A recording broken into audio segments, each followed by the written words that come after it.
What's up? So today we're going to talk about what the difference is between purchasing a home in your name or in an LLC. For those of you that don't know what an LLC is, LLC stands for Limited Liability Corporation. You can set these up very easily. They're very cheap. You can do them online. Now, what do LLCs do? So there's all different types of limited liability corporations available, but really what you're doing is legally forming a business. This business or this LLC will have a tax identification number most times. And when you file for taxes, this LLC will also be in your tax file. I might make a video later on what an LLC really is, kind of going into depth on it, but right now we're just going to talk about the differences between purchasing a home in your name or within an LLC. So when you go to your lender and you say, I want to buy a house, they're going to ask who's purchasing the property. Be you? Is it going to be you and your spouse? Is it going to be you and a co-signer? Or is a business purchasing this property? When you purchase as a person, as a human, not a business, they're going to ask for your tax records, tax returns,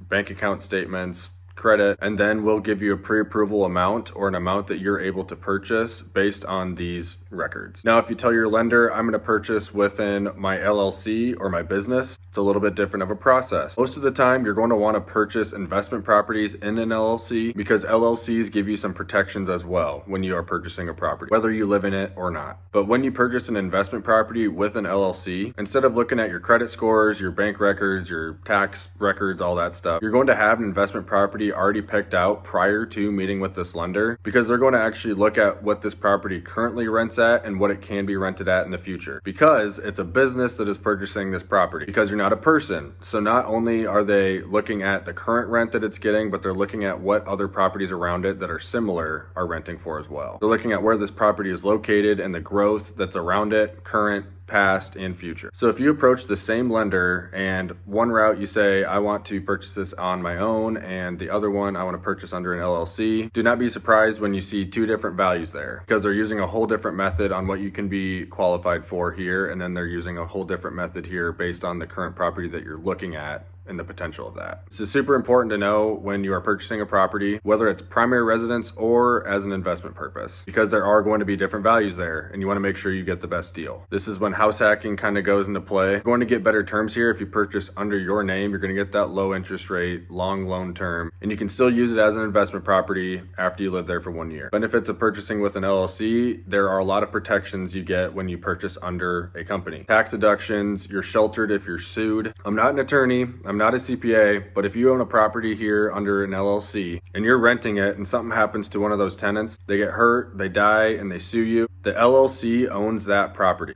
not you as an individual. So if this incident happens on your property and they try to sue you, you can only go after what the LLC has or the assets that the LLC has, rather than you as a personal human being. It's a crazy scenario, but I've heard horror stories about it. But this is one of the benefits of owning a property under an LLC. You're protected, your personal belongings, your personal assets are protected. So I hope this helped a little bit when you are in the process of purchasing a home, whether or not you should purchase personally or under an LLC. I appreciate you watching, and I will see you guys next week.